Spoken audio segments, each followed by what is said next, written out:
안녕하세요 청년 여러분. 2021년 5월 16일 청년부 예배에 오신 것을 환영합니다. 이 시간 저희들 설교 속으로 들어가기 전에 먼저 하나님께서 주신 이 말씀을 저와 함께 봉독해보는 시간 갖도록 하겠습니다. 오늘 함께 보실 말씀은 창세기 18장 6절에서 8절까지 말씀이 되겠습니다. 제가 이 화면에 띄워드렸죠? 창세기 18장 6절부터 8절까지입니다. 하나님께서 주신 말씀이고 게다가 길지 않기 때문에 저와 함께 이 세 개의 절 읽어보는 시간 갖도록 하겠습니다. 자, 그러면 시작하도록 하겠습니다. 6절부터 시작해 볼게요. 시작. 아브라함이 급히 장막으로 가서 사라에게 이르되 속히 고운 가루 세 스아를 가져다가 반죽하여 떡을 만들라 하고. 7절입니다. 아브라함이 또 가축대 있는 곳으로 달려가서 기름지고 좋은 송아지를 잡아 하인에게 주니 그가 급히 요리한지라. 마지막 8절입니다. 아브라함이 엉긴 젖과 우유와 하인이 요리한 송아지를 가져다가 그들 앞에 차려놓고 나무 아래에 모셔 섬에 그들이 먹으니라. 아멘. 자, 오늘 하나님께서 주신 이 창세기 말씀을 통하여 저희들이 많은 은혜와 깨달음을 받기를 원합니다. 그러면 조금만 기다려 보시면 이제 설교가 시작되오니 계속 화면 고정해 주시고 이제 하나님의 말씀 속으로 들어가 보도록 하겠습니다. 자, 청년 여러분들 안녕하세요. 5월 16일 청년부 예배에 오신 것을 환영합니다. 벌써 5월도 중순이 되어버렸죠? 저희들은 5월을 지금 어떻게 지내고 있었을까요? 그동안 잘 지내고 있었을까요? 자, 그럼 오늘 이제 이 설교를 시작하고자 하는데 이 설교 시작 전에 잠깐 수염 이야기를 해볼게요. 아시는 분은 아시겠지만 지난주까지 제가 수염을 길렀어요. 그 수염에 관한 이야기를 잠깐 해보고 넘어가도록 하겠습니다. 아니, 설교 시간에 왜 수염 이야기야? 안 궁금한데? 뭐 이렇게 생각하실 분들도 있겠지만 청년 여러분들, 한국말은 끝까지 들어보셔야 됩니다. 그럼 이야기를 시작해 보도록 하겠습니다. 이 논현동이 제가 보니까 오후 한 4시 아니면 5시 이때쯤부터 동네 분위기가 바뀌어요. 아마 무슨 이야기를 하는지 논현동에 사시는 분들은 아실 거예요. 그러니까 그 오후 4시 이전까지는 이제 논현동 근처에 사무실들이 많아요. 그래서 이제 평범한 직장인들이 자주 동네에 드나드는 그런 분위기라면은 이제 오후 4시, 오후 5시 이렇게 이제 초저녁이 시작되기 직전부터 이제 형님들과 이제 누님들이 많이 다니시기 시작하더라고요. 어떤 분들인지는 아마 여러분들 이제 생각 드시는 바가 있을 거예요. 그래서 이제 동네 분위기가 어느 순간 이제 뭔가 살벌하게 느껴지기도 하면서도 좀 무섭게 느껴지기도 해요. 벌써부터 말이죠. 그런데 제가 한 가지 습관이 있고 취미가 있습니다. 그러니까 저 같은 경우에는 이제 뭔가 숨 막히고 이제 독서실 같이 엄숙한 분위기에서 이전부터 공부가 잘 안 됐어요. 저는 뭔가 카페나 이런 데서 이제 설교 준비를 하고 이제 공부를 하는 경향이 많았어요. 왜냐하면 카페에 있을 때 이제 노트나 아이패드 같은 것을 들고 이제 거기서 설교 준비를 하고 큐티를 하고 묵상을 하면은 참 여러 가지 인사이트가 많이 오더라고요. 그래서 저는 딱 이제 오후, 이제 그 누님들과 형님들이 활동하는 그 늦은 오후 시간에 카페에 가서 이제 큐티와 설교 준비를 하는 것을 즐기는데, 자꾸 그 형님들이 저를 노려보는 눈빛이 느껴졌어요. 이전부터. 사실 작년부터 말이죠. 저는 그 눈빛이 상당히 부담스러웠습니다. 마치 뭔가 느낌이 싸우자는 눈빛 같기도 하고, 뭔가 마음에 안 든다는 눈빛 같기도 하고, 제가 무엇을 잘못했는지 모르지만 말이죠. 그런데 제가 그 격리센터에 있은 뒤에 그쪽에서 면도기를 주지 않는 바람에 본의 아니게 수염이 많이 자라게 되었는데, 수염을 깎지 않고 이제 평소 습관을 쫓아서 이제 카페에서 설교 준비를 하고 있는데, 제가 한 가지 놀라운 사실을 알았어요. 이전보다 저를 노려보는 눈빛이 상당히 줄었고, 그리고 이제 그 노려보는 눈빛이 있어서 저와 이제 눈이 마주친다 할지라도 서서히 제 눈빛을 피하더라고요. 물론 그 와중에도 끝까지 저를 노려보는 사람이 있어요. 그러면 이제 제가 눈을 피하죠, 이제. 왜 그럴까요? 저는 단지 수염 하나 길렀을 뿐인데. 저는 깨달았죠. 아, 이게 수염을 기르면은 뭔가 나이가 들어 보이는 면도 있지만 뭔가 남자들로 하여금 뭔가 거친 이미지가 추가가 되니까 이게 뭔가 그 남자들끼리만의 알 수 없는 그 경쟁 심리 가운데서 뭔가 그들이 알아서 피하게 되는 효과가 있지 않을까 싶어요. 저는 그래서 이것을 사실상 그들을 대상으로 저는 제가 수염을 기름으로써 사회 실험을 해봤어요. 이전과 다르게 몇 번 눈을 마주치느냐, 그리고 눈을 마주쳤을 때 몇 번 회피하느냐. 그래서 실제로 세보니까 이전보다 훨씬 이제 눈을 마주치는 횟수나 그리고 저를 노려보는 그런 횟수가 줄어들었음을 알게 되었죠. 저는 그래서 이걸 보면서 참 이 동네가 이상하긴 하지만 뭔가 이게 그 동물의 세계 같다. 뭔가 이제 동물들끼리 먹이를 두고 경쟁하는 것처럼, 그리고 마치 암컷 그 공작새를 차지하기 위하여 수컷 공작새들끼리 서로 뽐내고 경쟁하는 것처럼 저들이 나를 어떤 심리로 보는지 모르겠지만 이제 저를 뭔가 경쟁자나 아니면 저를 그렇게 좋지 않은 시선으로 보던 사람들이 수염을 기름으로써 이제 뭔가 저를 이제 제외하거나 이제 본인의 경쟁 상대에서 뭔가 다른 이점을 찾아오고자 하는 그런 이미지가 있다는 것이죠. 저는 그런 걸 느꼈습니다. 그런데 여기서 다른 시점의 사람들 이야기를 해볼게요. 그래서 이 인간에게 보여주는 이러한 뭔가 동물과 같은 점, 그리고 뭔가 짐승적인 면이 드러날 때가 있는데, 이게 진화 심리학자들이나 실질적인 생물학 진화론자들, 그리고 이제 무신론 인문학자들은 이렇게 이야기하는 경향이 있어요. 이 인간 사회와 인간 문명에서 굉장히 비인간적이고 짐승적이고 그리고 동물적인 그런 모습을 인간들이 보여준 적이 많지 않느냐. 그러니까 결국에는 인간들은 동물로부터 진화한 것이고 그리고 결국에는 동물과 다를 바가 없다. 이러한 주장과 이론을 펼치는 사람들이 있어요. 근데 이 말들을 들어보면은 그럴싸하지 않네? 제가 초반에 말씀드린 이 수염 에피소드까지만 들어보면은 정말로 이제 이 짐승 같아 보이는 이 약육강식의 세계, 그리고 이제 이성을 찾기 위해서 서로 경쟁하고 그러한 모습들이 뭔가 짐승 같은 면모와 공통점이 있는 것 같이 느껴지니까 뭔가 그들의 주장이 일리가 있어 보이는 것 같고 그들의 말이 합당한 것처럼 충분히 크리스찬으로 유혹이 될 수 있다는 거예요. 그럼 저희들은 이런 상황에서 저희들은 어떻게 이 상황을 극복해야 되는 것이고 어떻게 반박을 해야 되는 것일까요? 여기서 한 가지 방법은 무엇이냐면은 저들이 인간이 동물과 비슷한 점을 들어서 자꾸 인간과 동물이 별 차이가 없다 그런 식으로 이야기를 한다면, 반대로 저희들은 인간이 동물이 하지 못하는 어떠한 것들을 행하고 있는지, 그리고 동물과 근본적으로 어떤 면이 다른지를 저희들은 설명해 줄 수 있으면 된다고 생각합니다. 그래서 저는 그것 중에 하나가 바로 요리라고 생각해요. 요리. 저는 진지합니다. 농담이 아닙니다. 저는 정말로 인간이 행하는 노동 중에 하나인 이 요리가 인간과 동물이 구별되는 정말 중요한 특징이라고 생각해요. 그래서 제가 몇 가지 근거를 들어보도록 하겠습니다. 첫 번째로, 동물은 요리를 해먹나요? 요리 해먹는 동물이 있나요?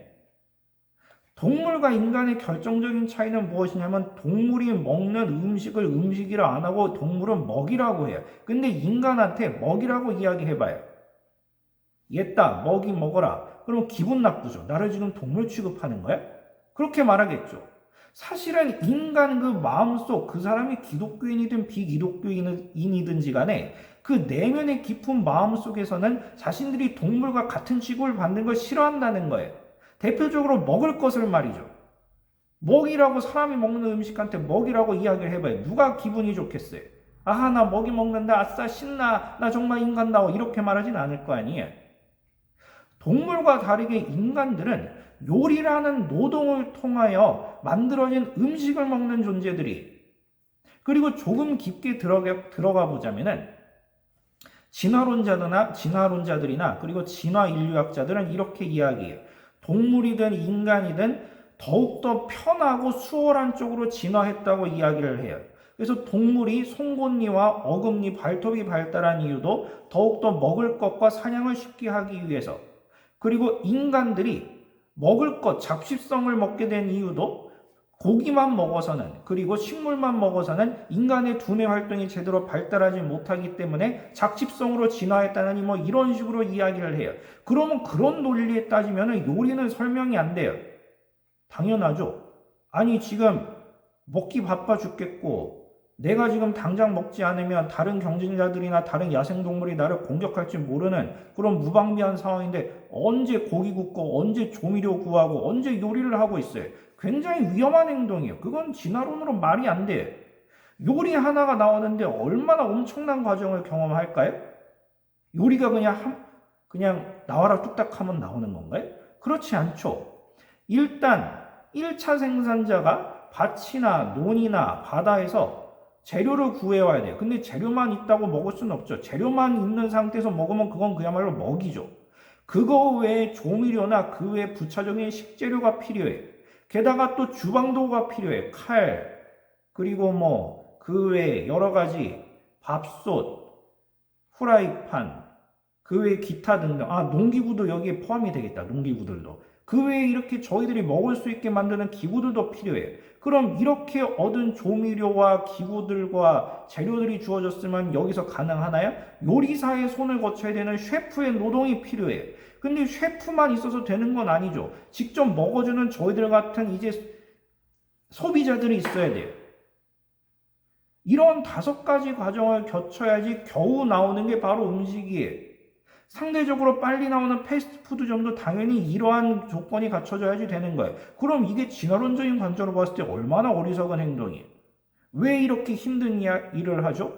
왜 우리의 미각을 만족시켜주기 위하여 굳이 맛집은 막 전날까지 가가지고 이제 텐트를 치고 그런 행동을 하고 있을까요?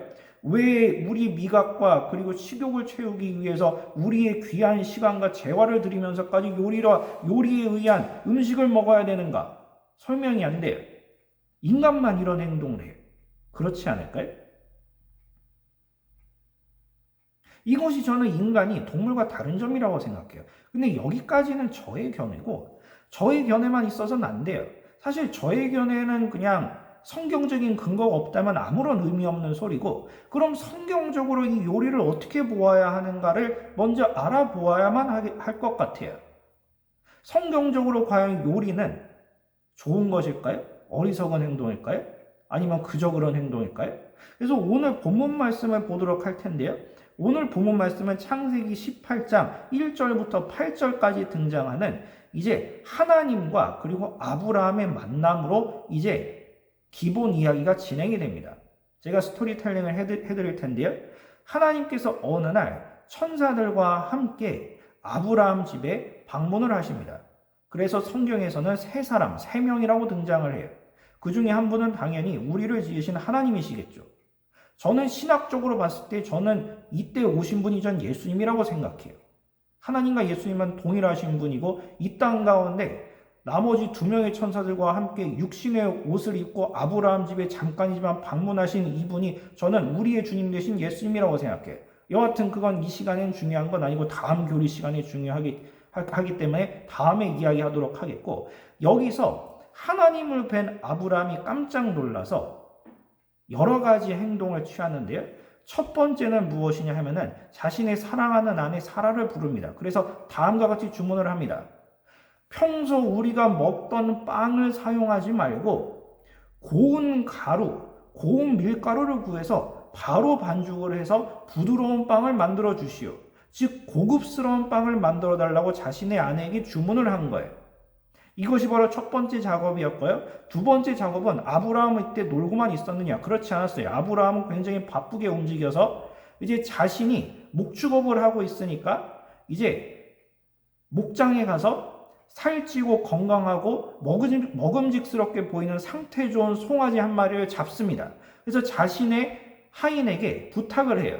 내가 이렇게 좋은 송아지를 구해왔으니 이것으로 별미를 만들어 달라. 여기서 하인은 아마 아브라함 집안에 딸려있는 셰프, 요리사였을 것 같아요. 그래서 이 요리사가 열심히 아브라함이 구해다 준 이 특상품의 송아지 요리를 준비합니다. 아마 스테이크였을 것 같아요. 그 다음에 아브라함은 또 엉긴 젖과 그리고 우유를 준비해서 사라가 준비한 고급진 빵과 그리고 요리사가 준비한 송아지 스테이크 그리고 엉긴 젖과 우유 그 밖에 성경에 나오진 않았지만 아마 채소까지 곁들여서 진수성찬을 만들어서 하나님께 대접을 합니다. 근데 여기서 여담으로 말씀드리자면 여기서 아브라함이 준비한 엉긴 젖은 무엇일까요? 엉긴 젖은 또 그냥 나오는 먹거리였을까요? 그냥 나와를 뚝딱하면 나오는 그런 음식이었을까요? 그래서 제가 상식선에서 잠깐 알려드리자면 프레드 와이트 박사라고 성지 이스라엘의 관습과 예의라는 책을 쓴 저명한 구약학자가 있는데 이 와이트 박사님이 뭐라고 하셨냐면은 여기서 아브라함이 하나님께 드렸던 이 엉긴 젖은 사실상 치즈의 조상벌이에요. 그래서 이 우유에다가 이제 발효제인 이제 이스트를 넣고 며칠 동안 이제 발효를 시키면 그것이 이제 딱딱하게 굳기 시작하는데 그것이 이제 오랫동안 여행을 해야 되는 나그네들의 비상식량이기도 했었어요. 고칼로리와 그리고 그것을 먹은 사람들에게 많은 스태미너들을 주는 그런 훌륭한 열량식품이라고 알려져 있어요. 그래서 그 엉긴 젖, 치즈의 조상이라고 불리우는 그 엉긴 젖, 고체화된 우유와 그리고 마실 수 있는 우유를 함께 내어드렸다는 것은 아마 취향껏 잡수시라는 그런 의미일지도 모르겠어요. 이렇게 아브라함의 정성스러운 이러한 요리, 이 음식을 받은 하나님의 반응은 어떠했을까요? 여기서 하나님의 반응이 중요해요. 왜 이런 쓸데없는 노동을 하느냐? 그냥 먹을 거, 그냥 원재료만 나에게 주면 되지. 밀이나 그냥 생고기나 물고기나 그냥 다른 동물들처럼 그냥 나한테 주면 되지. 왜 이렇게 세상의 영향을 받아서 쓸데없이 요리를 하고 이렇게 힘든 노동을 하느냐? 내가 너한테 그렇게 가르쳤느냐? 하나님의 반응은 이랬을까요? 여기서 중요합니다. 하나님께서는 천사들과 함께 아무런 말씀을 하지 않으시고 묵묵히 그 요리를 드셨습니다. 그래서 신학자들은 이 이야기를 보면서 지금 아브라함은 하나님께 예물과 그리고 제물을 드리는 것이라고 그렇게 설명하시는 분들도 있어요. 신학적으로 저도 그것은 동의하지만 오늘 이야기는 저는 요리에 조금 더 초점을 맞춰 보도록 하겠습니다. 하나님께서 즉 예수님께서 이 아브라함의 이러한 요리를 별 말씀도 하지 않으시고 묵묵히 드셨다는 것은 이것은 엄청난 의미가 있어요. 왜 그랬을까요? 정리를 해드리겠습니다. 첫 번째 의미는 무엇이냐 하면은 하나님께서는 그 아브라함의 요리를 인정하셨다는 의미가 돼요. 왜일까요? 하나님께서는 거룩하신 분이고 흠이 없으신 분이에요. 그 말인즉슨 무엇이냐 하면은 거룩하신 하나님께서 이제 거룩한 백성으로 부름받은 하나님의 자녀들 우리들이 잘못된 길을 가거나 세상의 영향을 받거나 악을 행하면은 굉장히 단호하게 말씀하시는 분이 바로 하나님이에요. 왜 그랬느냐? 사랑하는 나의 딸아, 사랑하는 나의 아들아, 어째서 너희들이 세상의 영향을 받아서 그렇게 악한 행동을 하느냐? 나에게 다시 돌아오고 나의 말씀인 이 성경을 보면서 나의 뜻을 분별하도록 하라. 분명히 우리들에게 이렇게 알려주시는 분이 바로 하나님이에요. 그런데 아브라함이 요리를 하는 이러한 모든 일련의 과정을 하나님께서 아시고 그리고 아브라함의 요리를 맛있게 잡수시는 그러한 모습은 하나님께서 보시기에 요리라는 행동 자체는 절대로 악한 것이 아니라는 거예요. 도리어 굉장히 당연한 행동이었다는 거예요. 동물과 다른 인간의 대단한 특징 중에 하나로서 당연히 인간이라면 당연히 할 수 있는 당연히 마땅히 해야 되는 노동 중에 하나로서 하나님께서 인정하신 것이라고 봐도 틀린 이야기가 아닙니다. 그리고 더 큰 의미 두 번째가 있어요. 식사를 다 마친 하나님께서 아브라함의 가장 첫 번째로 하신 말씀이 무엇인지 아시나요? 바로 너의 아내 사라에게 앞으로 아들이 태어날 것이다 라고 하시면서 예언을 하신 거예요. 아브라함에게 있어서 아브라함 가정에 있어서 가장 큰 문제가 뭐였을까요? 이 두 사람이 지금 아이를 낳을 수가 없는 할아버지 할머니의 몸인데 지금 거의 가문의 대가 끊어질 것 같은 이런 위기 상황 가운데서 가장 필요한 것은 자식이 있어야 되는 건데 자식이 없어요. 그런데 하나님께서는 이제부터 너에게 아들이 있을 것이다라는 이러한 대단한 예언을 하신 것은 아브라함에게 있어서 그것은 예언이었을 뿐만이 아니라 바로 축복 선포였다는 거예요. 요리를 잡수신 하나님께서 아브라함에게 하신 말씀은 바로 축복을 선언하셨다는 거예요. 이러니까 하나님께서 이 요리를 부정적으로 보신다고 저희들은 이해할 수 있을까요? 당연히 그렇지 않죠. 긍정적이면 긍정적이지 절대로 부정적으로 저희들은 해석할 수가 없어요. 하나님께서는 인간들의 이 먹거리 문화, 인간의 요리와 이 음식 문화에 관하여 충분히 긍정적인 관점을 가지고 계시고 충분히 저희들을 인정해 주시는 분이라는 사실을 저희들은 아셔야 할 필요가 있습니다. 그리고 더욱더 확실한 증거를 제가 한 가지만 더 알려드리고 다음 패턴으로 넘어가도록 하겠습니다.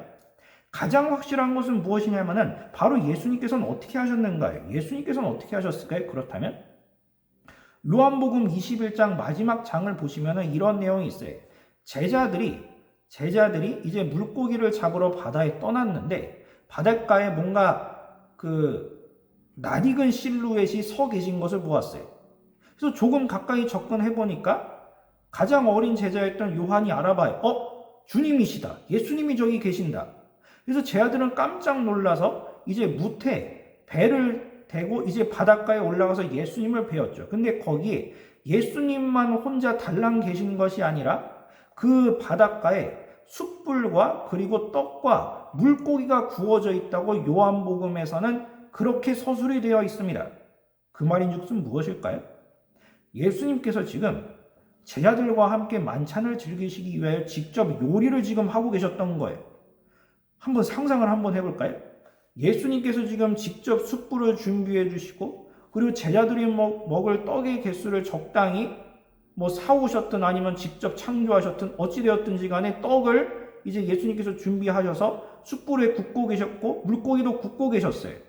예수님께서 지금 아침 식사 준비, 지금 요리를 하고 계셨다는 거예요. 그것뿐만이 아니라 예수님께서는 무트로 올라온 제자들을 향해 다음과 같이 말씀하셨어요.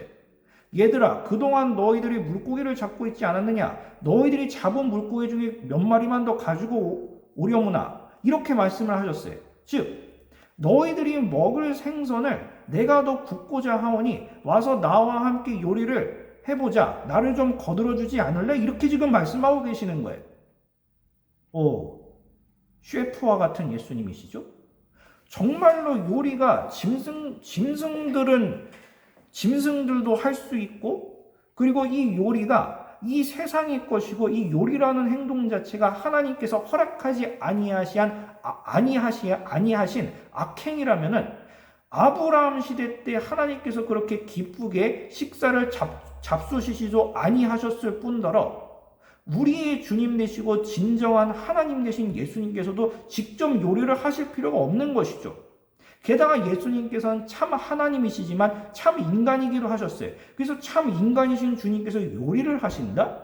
이러한 모든 정황으로 미루어 보았을 때 이 요리라는 노동과 이 요리라는 행위는 인간과 동물이 구별지어지는 굉장히 중요한 활동이면서 특별한 활동이라는 것을 알 수가 있습니다. 여기까지만 들으면 마치 요리 예찬론자 같죠? 하지만 오늘 주제는 꼭 그런 건 아니에요. 자, 그럼 이 사실을 통해서 알 수 있는 것은 무엇일까요? 우리들은 생각보다 하나님께로부터 동물과 구별되는 특별한 특징들을 많이 받았어요. 저는 오늘 특별히 주제가 요리이기 때문에 이 요리에 관한 언급을 주로 하였지만 동물과 구별되는 정확한 언어와 의사소통, 그리고 동물은 할 수 없는 이성적인 판단과 합리성, 그리고 이성뿐만 아니라 감정과 그리고 감성 측면에서도 동물과 비교할 수 없이 굉장히 섬세하고 세밀해요. 그리고 오늘 제가 말씀드린 요리도 있고 그리고 자아실현의 욕구도 그래요.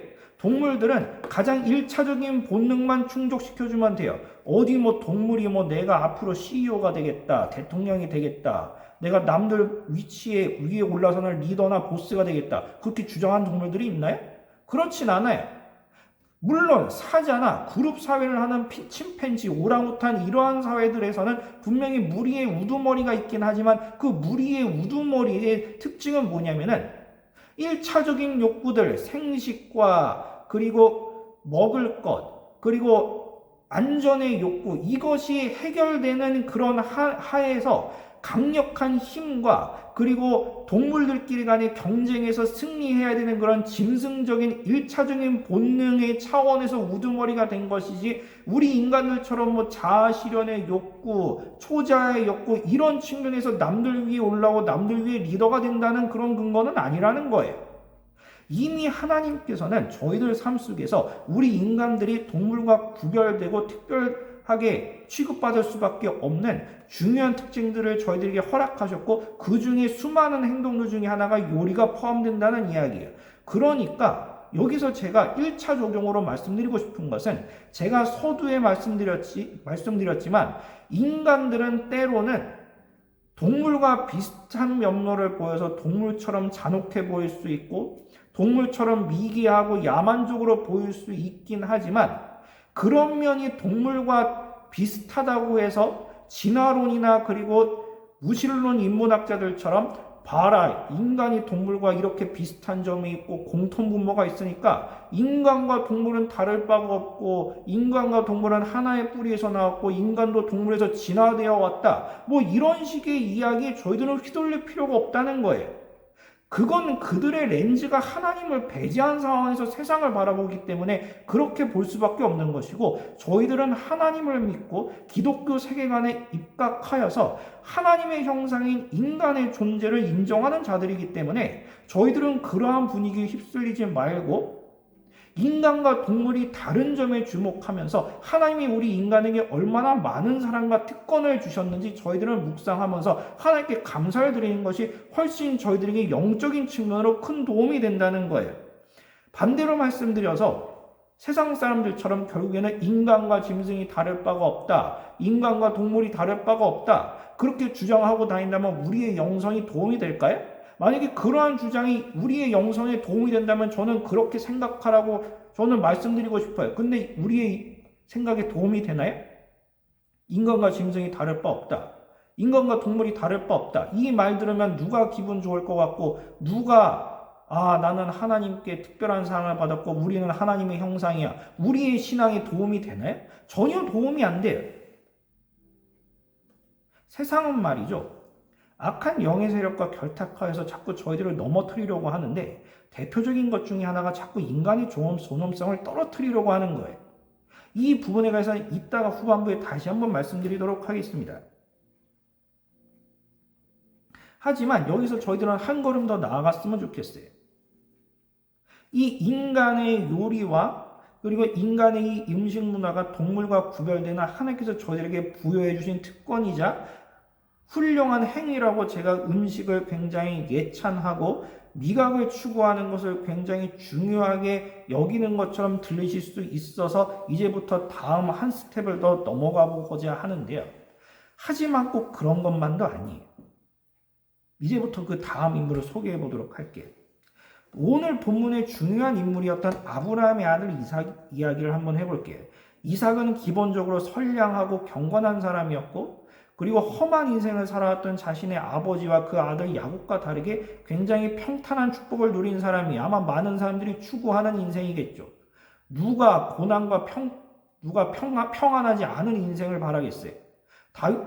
다윗처럼 누가 그렇게 고난받는 인생을 살길 원하겠어요? 다윗은 굉장히 멋있는 모습을 보여주었지만 굉장히 고난도 많이 받았던 사람이었어요. 하지만 이삭 같은 경우에는 굉장히 평안한 인생을 살았던 사람이죠. 근데 이 이삭의 인생에 있어서도 몇 안 되는 고난이 있었는데, 그 고난 중에 하나가 바로 무엇 때문이었을까요? 저는 식탐이라고 생각해요. 이삭의 한계 중에 하나가 바로 아들 2명을 편애했다는 것인데, 아시다시피 그 장남 에서를 더 사랑하였죠. 근데 그 에서를 사랑한 이유가 뭐 에서가 신앙이 좋아서 뭐 영적인 훈련을 잘 받아서 야곱보다 더 경건해서 그런 이유가 아니라, 에서는 기본적으로 사냥꾼이고 목축업을 하던 사람이라서 이제 훌륭한 고기들을 많이 가져올 수 있었어요.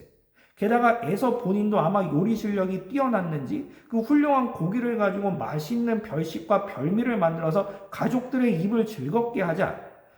아마 이삭은 개인적으로는 아마 미식가였을 것 같아요. 그래서 먹방을 즐기는 사람이었던 것 같아요. 그런데 이 이삭이 이 에서가 해오는 이 별미를 굉장히 좋아한 나머지 이 에서를 더욱더 사랑하는 면모를 보였다는 거예요.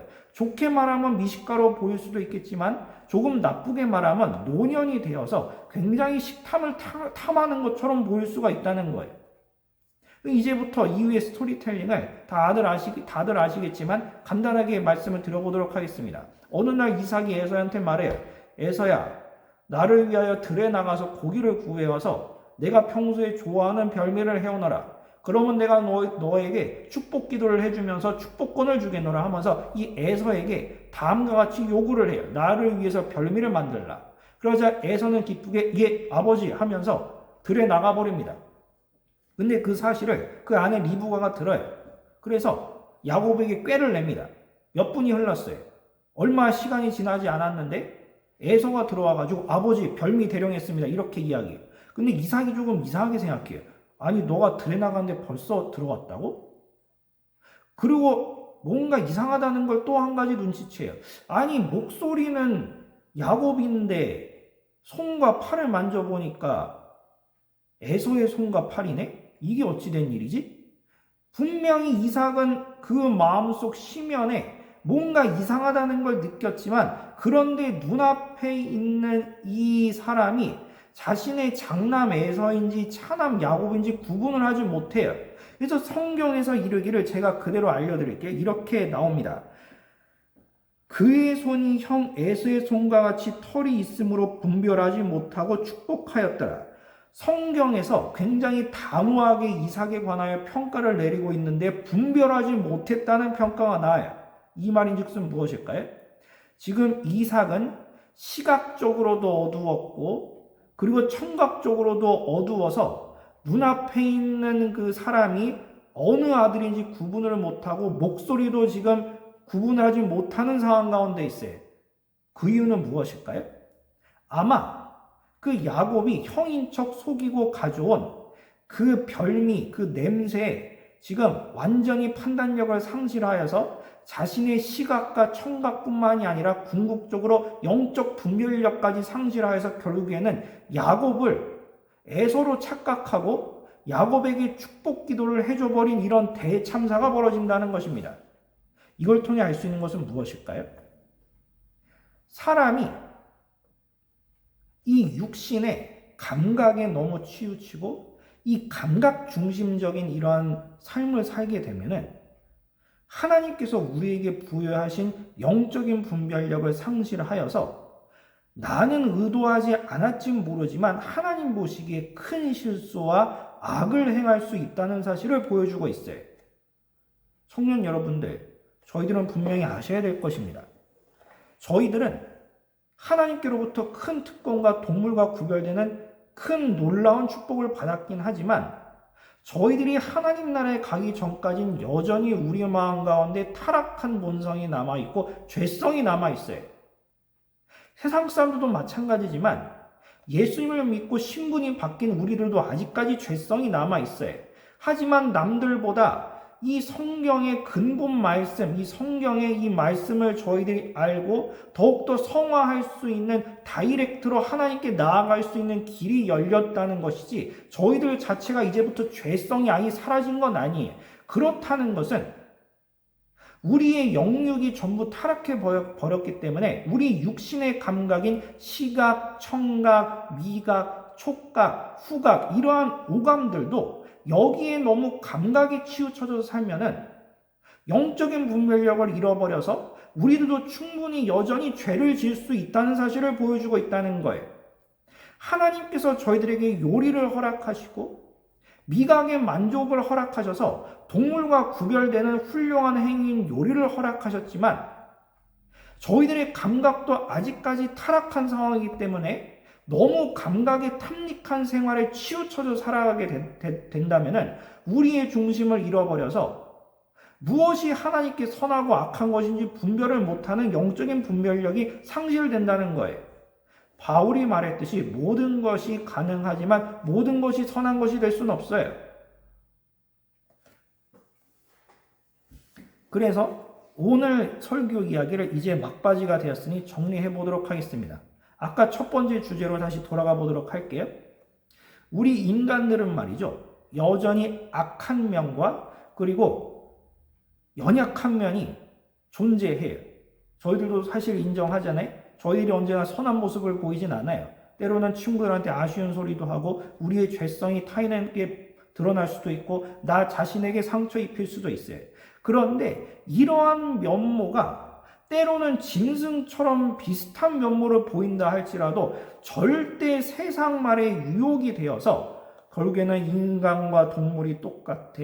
결국에는 인간도 동물로부터 진화했어. 결국에는 인간도 짐승과 다를 바가 없어. 이런 식으로 말하는 것에 휘둘리지 말고 설령 우리의 죄성이 드러나서 동물들과 때로는 비슷한 면모가 드러난다 할지라도 여전히 우리는 동물과 구별된 인간으로서 죄의 본성과 타락의 측면에서 기독교 세관적으로 타락의 측면으로 이해해야지 자꾸 동물과 같다, 동물과 별 차이가 없다 그런 식의 이야기를 하는 것은 굉장히 좋지 않고 결국에는 인간의 존엄성과 하나님의 형상을 훼손시키는 굉장히 어리석은 판단을 할 수밖에 없다는 거예요. 사회 이슈적인 측면 이야기를 해볼까요? 여전히 낙태가 계속 문제로 떠오르는데 왜 낙태를 찬성 이야기를 할까요? 왜 뱃속에 있는 아기를 마음대로 지어도 된다고 이야기할까요? 그 근본 원인이 방금까지 제가 말씀드린 그 이야기의 연장선이에요. 뱃속에 있는 아기가 짐승과 다를 바가 없고 세포의 일종이기 때문에 어른들 마음대로 그냥 지어버려도 된다는 거예요. 왜 그럴까요? 자신의 생각 속에서 성경과 기독교 세관과 하나님을 배제하고 자신 뜻대로 인간과 동물이 별 차이가 없다는 사실을 주장한 결과 자기애들 스스로 인간성을 훼손시키는 그러한 모순적인 모습이 드러난다는 거예요. 인간은 하나님의 품을 떠나서 어떻게든 자유함을 얻고 성경으로부터 자유롭고 싶어서 성경에 반하는 주장과 생각을 자꾸 하려고 하지만 그 결과 도리어 그들에게 다가온 것은 하나님의 형상의 상실과 인간 존엄성의 상실이에요. 세계제 1, 2차 대전 때 하나님의 품을 떠나서 계몽주의와 제국주의와 그리고 각종 이념들이 대결한 결과를 보세요. 홀로코스트 대량 학살이 사람을 사람으로 보지 않기 때문에 그런 일들이 벌어지는 거예요. 근데 현대판 홀로코스트가 뭔지 아세요? 바로 낙태예요. 아기를 죽여놓고도 가능하다고 해요. 그것이 뭐가 문제인지 모른다고 해요. 도리어 아기에 내가 속박되고 구속되니까 아기를 죽일 권리가 참 인간의 자유라고 그렇게 말도 안 되는 이야기를 해요. 왜 그럴까요? 인간이 동물과 다를 바 없다고 자꾸 세상의 영향을 받으니까 자꾸 인간, 아기가 세포나 짐승들과 다를 바가 없으니까 죽여도 아무런 양심의 가책을 느끼지 못하는 거예요. 조금 심한 표현이지만 저희들이 평소 식당에 먹는 돼지고기, 소고기, 닭고기급이라는 거예요. 얼마나 말도 안 되는 이야기예요. 저희들은 이러한 세대에 영적인 분별력을 가지고 부디 이 세상의 시대의 영향을 받아서 하나님의 귀한 형상인 각자 우리 스스로와 타인의 인간을 폄하하거나 존엄성을 해치는 행동을 해서는 안 될 것입니다. 자꾸 세상의 영향을 받아봐야 우리의 우울감이 사라질까요? 안 그래도 코로나 때문에 세상이 자꾸 암울하다, 우울하다 계속 그렇게 이야기를 하는데 이 세상의 영향을 받아서 세상과 똑같은 이야기를 하면 우울감이 해소가 될까요? 합리적으로 보았을 때 그것은 굉장히 비합리적인 행동이에요. 그리고 두 번째 이야기, 마지막으로 두 번째 제가 더 나아가서 이삭의 이야기를 들려드렸잖아요. 요즘은 말이죠. 감각의 시대예요. 감각의 시대. 이전에 90년도와 그리고 2000년대 초반까지만 하더라도 뭔가 자아실현과 더 높은 욕구, 인간의 가장 원초적이고 1차적인 본능을 넘어서서 의식주구 이상의 이상과 그리고 자신의 인생 목표를 추구하려던 그러한 시대가 있었어요. 근데 요즘은 다시 과거의 1차적인 본능으로 회귀하려는 그런 유행이 지금 있어요. 저는 그래서 이것을 감각의 시대라고 생각해요. 대표적인 근거가 무엇일까요? 요즘에는 초자아나 그리고 나의 자아 실현을 위해서 행동하는 것이 아니라 어떻게 하면 맛있는 거 찾아서 먹을까? 어떻게 하면 맛있게 먹을까? 어떻게 하면 남한테도 잘 보이도록 멋있게 입을까? 훨씬 더 예쁘게 입을까? 어떻게 하면 남한테 잘 보일수록 어떻게 하면 나 자기 만족으로 좋은 곳에서 살까? 인간의 가장 기본적인 욕구인 이 의식주, 가장 일차적인 감각으로 지금 회귀하고 있어요. 유튜브만 봐도 그렇잖아요. 유튜브에서 가장 높은 고정적인 수익을 기록하는 유튜버들 특징이 대부분 코디나 메이크업이나 아니면은 먹방 그리고 요리해주는 이런 컨텐츠를 가지고 있는 사람들이 굉장히 많아요. 근데 오해하지 마셨으면 좋겠어요. 저는 그들이나 그리고 이러한 시대 자체를 비판하는 것이 아니에요.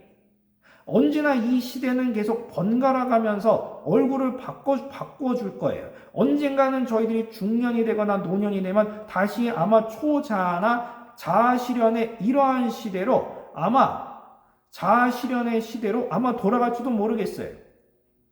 저희들이 이 시대를 무작정 비판하거나 아니면 감각을 추구하는 다른 사람들을 정죄하거나 판단하다기보다는 이 감각이 지배하는 시대 속에서 저희들이 영적인 분별력을 가지고 너무 시각과 청각과 미각과 후각과 촉각과 우리 가장 일차적인 이런 오감에 치우쳐지는 이러한 우리의 이러한 죄성을 극복하면서 살아야 될 필요도 있다는 거예요.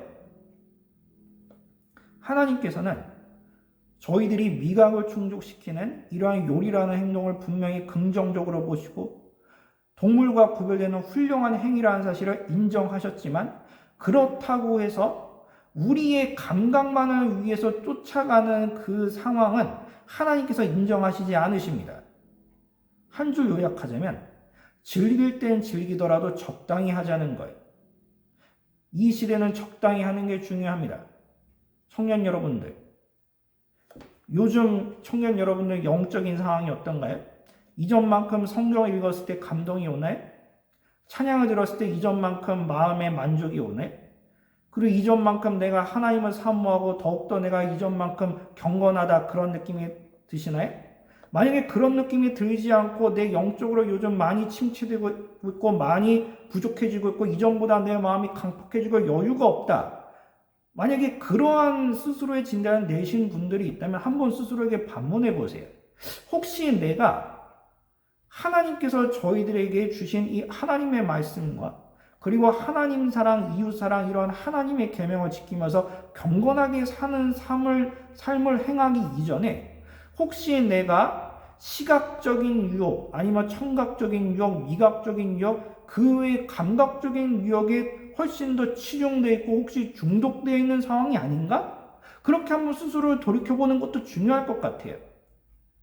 저희들이 하나님께 다시 영적으로 회복되어서 돌아올 수 있는 방법은 우리를 자꾸 유혹시키고 그리고 우리가 유혹되고 있는 그 부분에 관하여 때로는 단호하게 끊을 수 있고 적당히 할 수 있는 이러한 자세가 필요하다고 생각합니다.